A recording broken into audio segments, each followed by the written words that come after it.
Olá, amantes da biologia! Hoje a gente vai fazer uma coisa um pouquinho diferente aqui no Que Bicho é Esse? É porque na última vez que a gente se encontrou, no último vídeo, que já faz um tempinho, duas semanas já, a gente falou sobre os nemertinos e eu acabei tendo que fazer uma aula de taxonomia grande falando sobre o grupo dos pseudocelomados e dos acelomados. Então eu achei que seria bom de vez em quando, ao invés de falar apenas de um indivíduo, de uma espécie animal, trabalhar com um grupo maior, né? Então eu decidi falar de grupos mais abrangentes e hoje a gente vai começar com esse tipo de episódio do Que Bicho é Esse especial, onde a gente fala sobre um grupo maior.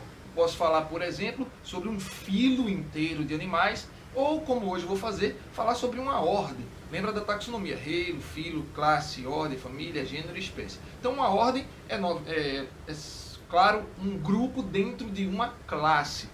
E as 5 classes de vertebrados que a gente conhece mais são os peixes, anfíbios, répteis, aves e mamíferos. E hoje eu vou começar falando com uma ordem da classe mamália, um tipo de mamífero. Mas, como não pode deixar de ser, o nosso vídeo ele é baseado em algum vídeo que está sendo compartilhado na internet. E esse vídeo que eu vou mostrar para vocês foi muito compartilhado nas últimas semanas, muitos comentários, e aí eu quero que você assista para que a gente possa então falar sobre o animal de hoje, na verdade sobre o grande grupo de animais que nós vamos estudar hoje. Então fica ligado, assiste o vídeo aí.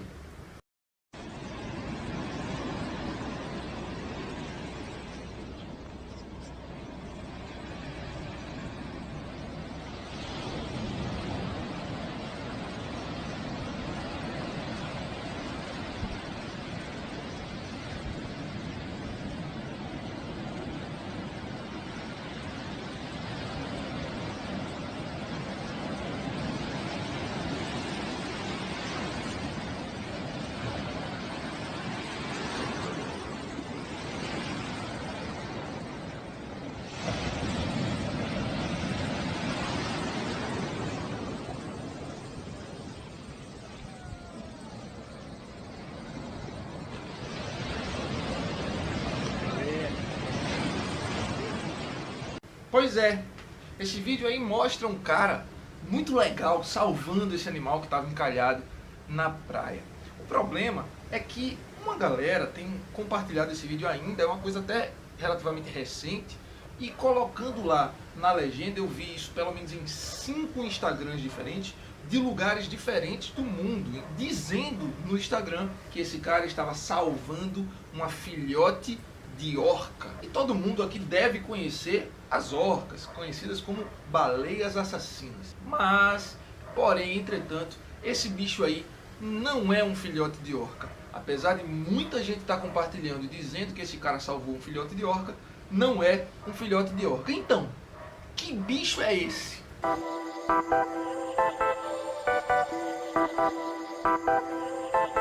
Que bicho é esse? Que bicho é esse? Eu quero saber. Que bicho é esse?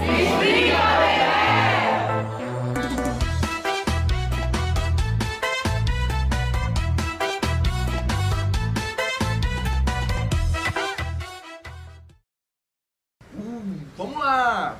2 detalhes importantíssimos a se ver logo a princípio. Esse bicho aí, em primeiro lugar, não é um filhote. Segundo lugar, já falei, não é uma orca. Não sendo uma orca e não sendo filhote, significa que é o adulto de algum bicho. E que bicho é esse? Um golfinho. Mas golfinhos são cinzas. Esse bicho é preto com manchas brancas. Não seria um golfinho. É uma orca? Não. É mesmo um golfinho. E na verdade existe um monte de espécies de golfinhos que normalmente a gente aqui no Brasil não conhece muito porque não são muito comuns por aqui. O mais interessante é que na verdade a orca, a baleia assassina, também é um golfinho. E aí hoje eu resolvi falar sobre a ordem cetácea. A ordem cetácea é a ordem que compreende as baleias e os golfinhos. Então a gente vai conversar um pouquinho sobre esse grande grupo de animais que são cetáceos. Vamos lá, a gente, apesar de eu ter citado aqui já como uma ordem o grupo cetácea, na verdade, cetácea é uma infraordem. A ordem desses animais é a ordem Cetartiodáctila, que une os cetáceos e os Artiodáctila. O que é interessante dizer isso, por quê?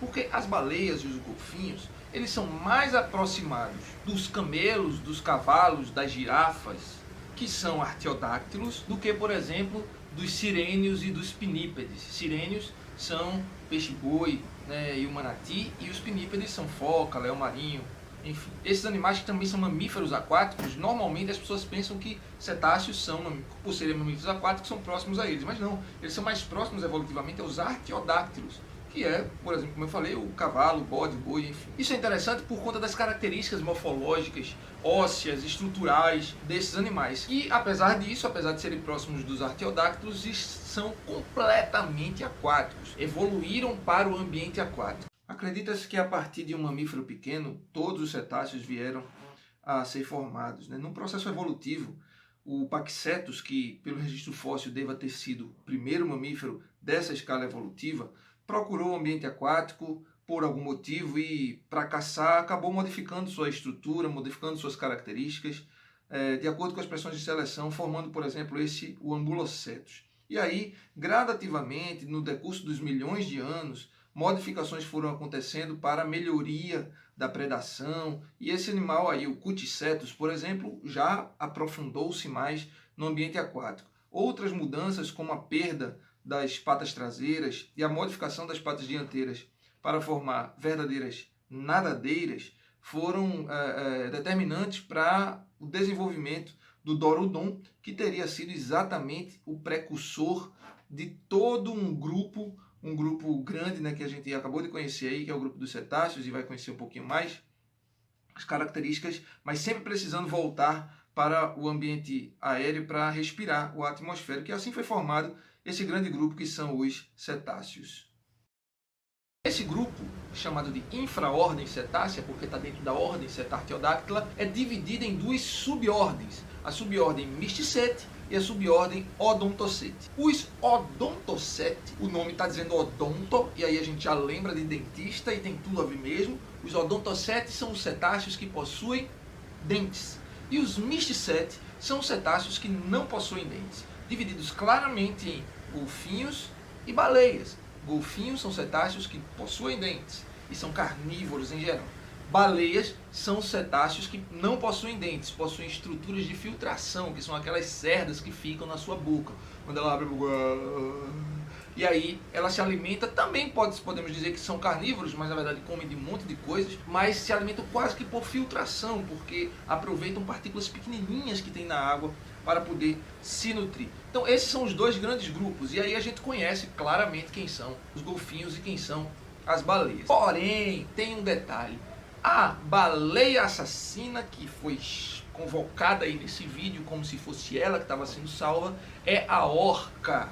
E a orca é extremamente carnívora, assassina, porque ela ataca as suas presas e às vezes brinca, não está nem com fome, mata mesmo tudo que vê pela frente, por isso recebeu esse nome de baleia assassina, Killer Whale. Mas é porque nos Estados Unidos tem-se o costume de chamar todos os cetáceos de whale. Inclusive a gente vai ver outros golfinhos aqui que também são chamados de baleias no seu nome vulgar, no seu nome popular. Mas golfinhos e baleias devem ser separados em Odontoceti e Mysticeti, e ficar isso bem claro.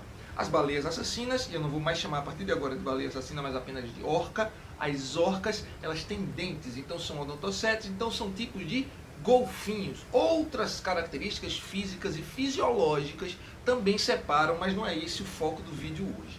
Além da orca, existem outras 36 espécies de golfinhos. E seriam muitas espécies para a gente falar aqui e mostrar todas para vocês. Então não vai dar para eu falar de todas, mas eu vou mostrar algumas dessas espécies para que vocês conheçam e vejam a grande diversidade de golfinhos que existe, inclusive esse que a gente viu ser resgatado no vídeo. Então preste atenção aí nos tipos de golfinhos que existem aí na subordem Odontoceti. Vai! Então, entre os Odontoceti, a família Delphinidae é aquela que apresenta os golfinhos mais conhecidos, aqueles que a gente vê nas apresentações, aquela coisa toda, né? São os golfinhos de fato. Tem 37 espécies, mas essas são algumas delas. Tusiops truncatus, golfinho bem famoso, conhecido, existe no mundo inteiro aí, ó. Tem até aqui no litoral brasileiro, a gente encontra por aqui o Tusiops aduncus, do mesmo gênero, também um golfinho bonito. O Stenella climene, esse gênero Stenella apresenta um monte de espécies que a gente conhece aqui e que existem no mundo inteiro, nos Estados Unidos, por exemplo. O Stenella longirostris, que tem o focinho mais longo, né, o bico de garrafa. O Stenella ceruleo-alba, também muito bonito. Ainda no gênero Stenella tem o Frontalis, que é esse todo pintadinho, e tem o Stenobredanensis, que também são golfinhos padrão. O Sotalia goianense é muito estudado aqui no Brasil, em Natal tem muito, no Brasil inteiro, como você vê aí na distribuição geográfica, muito conhecido por aqui. O Delphinus delphis é o que dá nome ao grupo, Delphinidae, né? E outros do mesmo gênero também, como o Delphinus capensis, por exemplo.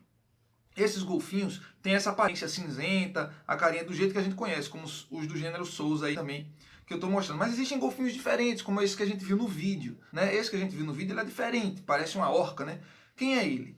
É o Cephalorhynchus hervetidae. Esse gênero Cephalorhynchus tem golfinhos belíssimos, como aí o Cephalorhynchus hectori e como outros, também o Cephalorhynchus commersoni, que são muito bonitos, diferentes na sua coloração, mas que também são delfinos, Delphinidae, né? Tem outras espécies aí. O Globicéfala é um gênero que apresenta golfinhos com um focinho um pouquinho menor, com a cara redonda, né? Com a cabeça redonda, distribuídos no mundo inteiro. Tem o Globicéfala melas também. Ainda existem outros gêneros, como o Grampus, que tem só essa espécie, o Grampus griseus, e o Peponocéfala, né, que também tem o focinho pequenininho, e também o Lagenorhynchus, que é um gênero que apresenta algumas espécies, eu estou mostrando algumas aqui, essa aqui muito usada em eventos também, né, o Lagenorhynchus obliquens, e esses muito bonitos, o Lagenorhynchus cruciger, o Lissodelphis peroni, entre outros. Mas a orca, né, da espécie Oscinus orca, é um golfinho, é um delfinidae, é encontrado no mundo inteiro, mas é diferente de todos. Ele é maior, ele tem características diferenciadas, mas tem dentes, é odontocete. Então é um golfinho sim, está na família Delphinidae também, e é chamado de baleia assassina porque come de tudo, maltrata as suas presas, come até o tubarão branco, né? O grande tubarão branco também é atacado pela orca, como a gente vê aí nesse vídeo. Mas além desses ainda tem, na família Delphinidae, o gênero Orcaella, que tem a Orcaella brevirostris e a Orcaella reichenii. E ainda tem o Pseudorca, né, que é esse bonitão aí fechando os delfinos. Além dessas 37 espécies de golfinhos que existem na família Delphinidae, que é a família dos golfinhos propriamente ditos, dentro dessa mesma subordem ainda existem outras famílias, e essas outras famílias também podem ser considerados como golfinhos. Então eu vou mostrar mais alguns golfinhos, mas que não são delfinídeos, são de outras famílias, que também são bem interessantes, alguns bem legais que a gente tem que conhecer mesmo. Vai. Começando aí pelos botos, que são os golfinhos de água doce, né? Aqui no Brasil nós temos a família Iniidae, com uma espécie só, que é a Inia geoffrensis, que é o boto cor-de-rosa, né? Que é famosíssimo na Amazônia. Tem também a família Pontoporiidae, que tem apenas o Pontoporia blainvillei, também esse golfinho bonito, cinzento e claro, e que é ameaçado de extinção e que é muito protegido, ainda bem, né? A família Plantanistidae, né, que tem o Plantanista gangetica aí, que é lá do rio Ganges, também muito raro, obviamente, num local só. A família Lipotidae, que tem o Lipotes vexillifer, esse boto belíssimo, mas tem também um delfinídeo, que também dá aqui no Brasil, nos rios, que é o Sotalia fluviatilis, que é um delfino, mas que é um boto também.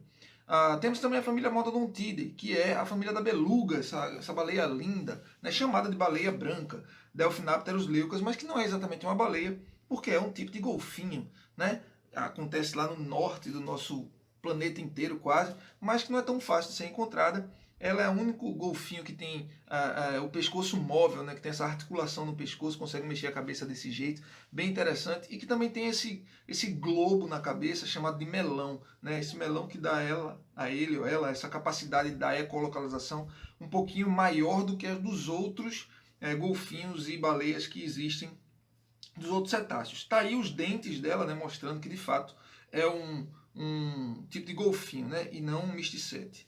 Nós temos também o Monodon monoceros, né, e o narval, esse belíssimo exemplar de golfinho que tem esse chifre, né, essa coisa na frente, que não é exatamente um chifre, muita gente chama de chifre, mas pasmem, mas isso é um dente, né, é o dente dele, o dente esquerdo que cresce do lado esquerdo, o canino do lado esquerdo que cresce mais do que o normal e é utilizado para algumas estratégias ecológicas, né, mas esse animal belíssimo, também raro de ser encontrado. O narval com esse dentão aí perfurando sua pele, né? Temos também aí a localização dele. Temos também a família Ziphiidae, uma família grande, né? Mas eu coloquei apenas algumas espécies aqui, que são as baleias bicudas. Não são exatamente baleias, são golfinhos, são chamadas de baleias bicudas, são essas espécies que aparecem aí, por exemplo, os Ziphius cavirostris, que é esse último aí. E por fim temos a família Phocenidae, ou Phocenidae, que são as toninhas, que são os menores golfinhos do mundo, né? Tem algumas espécies aí, a Phocena pinnipinis, eu não sei dizer esse nome direito, a Phocenoides dali, são golfinhos bem bonitos, né? E com cores bonitas, com a cabeça bonita, porque tem um focinho menor também, e são pequenininhos no tamanho, né? Chamados de toninhas, como essa aí, belíssima, né? Mas eu queria dar um destaque à Phoquena ou Phocena sinus, que é essa aí, né? Que existe apenas nessa pontinha aí no México e que é super ameaçada de extinção, perigo real, provavelmente estará desaparecendo do mundo em breve, infelizmente, né? Temos aí também a família Physeteridae, que é a família da baleia cachalote, Physeter macrocephalus. Que a cachalote é uma baleia? Não, é um golfinho. Por quê? Porque tem dente, tem uma abrangência aí mundial, né? Tantas aí, mas é de fato um golfinho. A família Cogiidae tem as cachalotes pequenas, né? A pigmeu, cachalote pigmeu, né? Como essas aí. É isso aí. Bem, esses são os golfinhos, e cada um mais bonito do que o outro, alguns espetaculares, alguns que, cara, você viu aí. Mas a outra subordem que existe é a ordem Mysticeti. Os Mysticeti, eles são as baleias. Esses são menos, não tem tantas espécies como essas que eu mostrei para vocês, de golfinhos. Mas também são muito legais, são animais imensos, que nadam de forma espetacular e que é interessantíssimo que a gente conheça esses animais. E aí eu vou mostrar para vocês também algumas espécies de baleias, talvez a maioria delas você conheça, mas talvez você nunca tenha ouvido falar de algumas delas. Então olha as espécies de baleia que existem aí. Aí entre os Mysticeti nós temos a família Balaenidae, que é das baleias francas, né? Aí a baleia franca austral, a Eubalaena australis, a Eubalaena glacialis, que é a baleia franca do Atlântico Norte, a baleia franca do Pacífico, que é a Eubalaena japônica, e a baleia da Groenlândia, que é a Balaena mysticetus. Não são baleias tão famosas assim. Ainda tem a família Neobalaenidae, que tem uma espécie só, que é a baleia franca pigmeia, né, que é a Caperea marginata.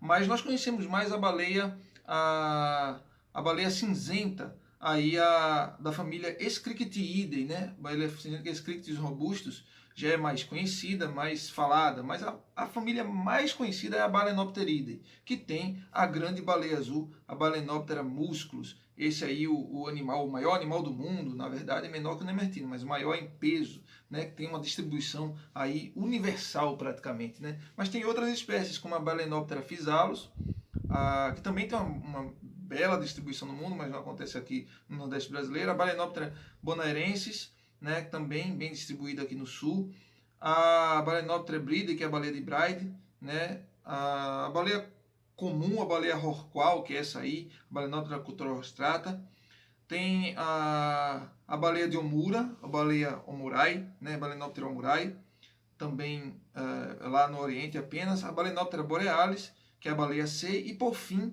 também temos a baleia jubarte, que é a Megaptera novengliae. Né, bem famosa, bem conhecida, bem distribuída no mundo, inclusive se reproduz aqui no Nordeste brasileiro.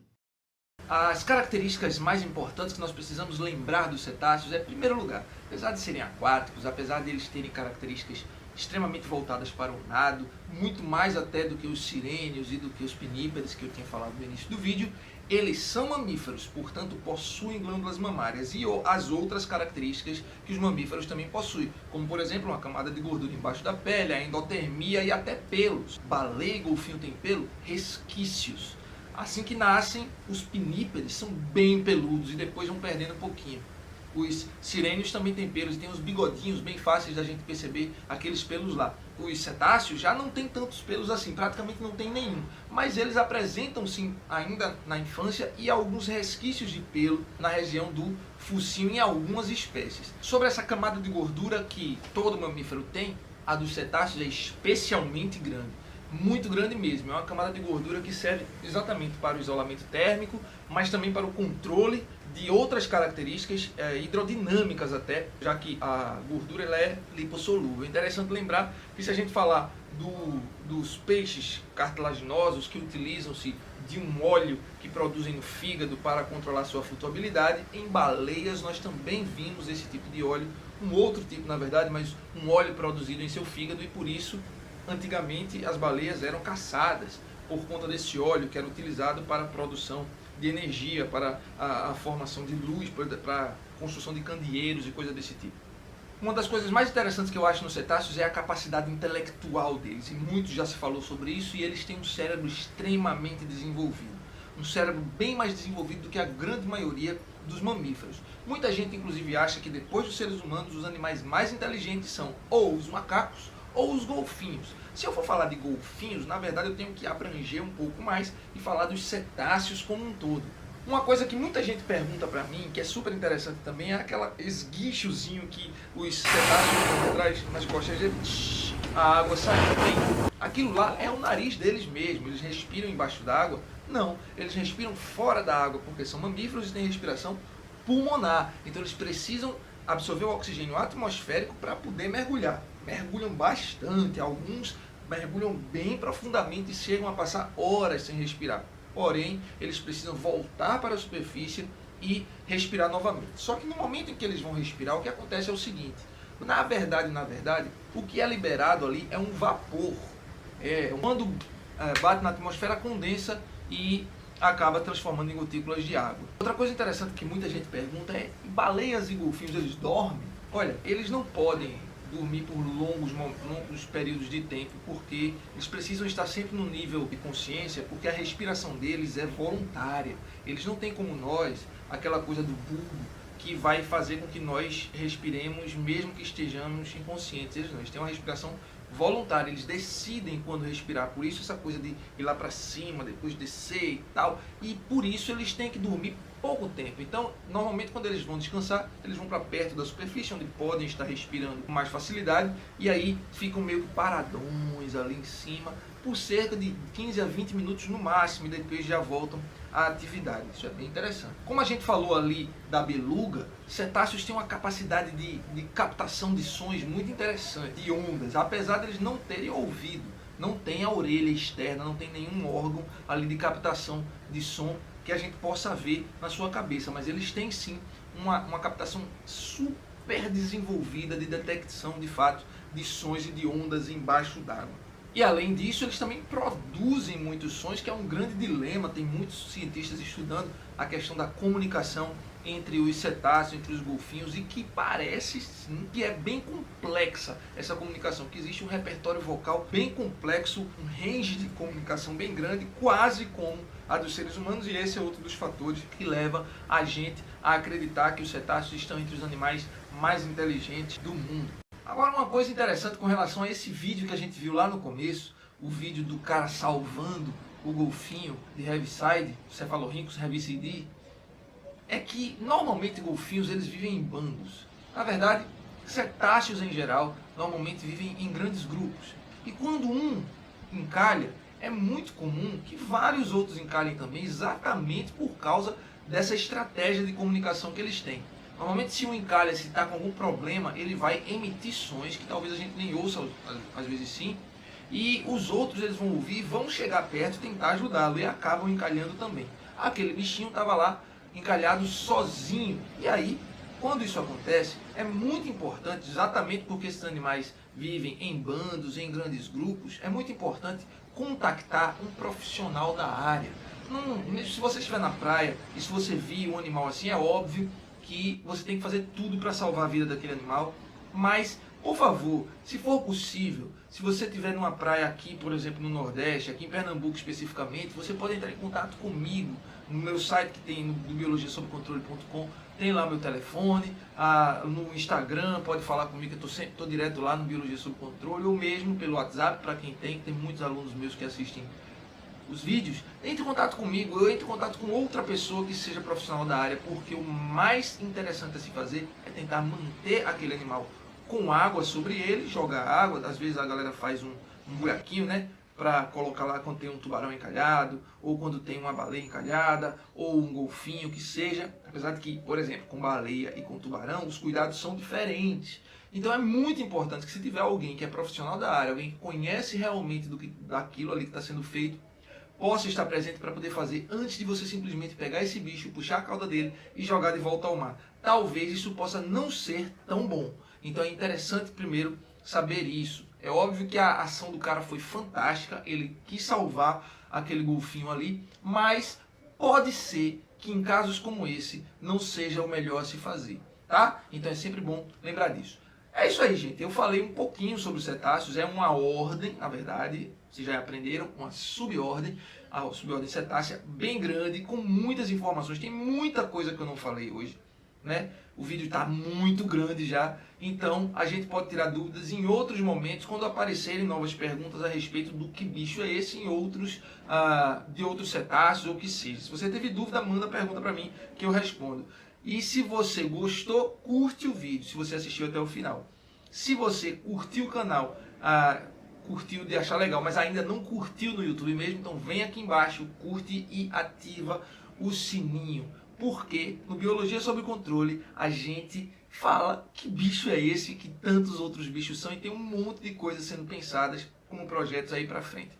Fica comigo aqui nesse canal. Quando você tiver qualquer bichinho aí que você não entenda, não saiba identificar qual é, manda pra mim que eu explico aqui no que bicho é esse. Um grande abraço e até a próxima.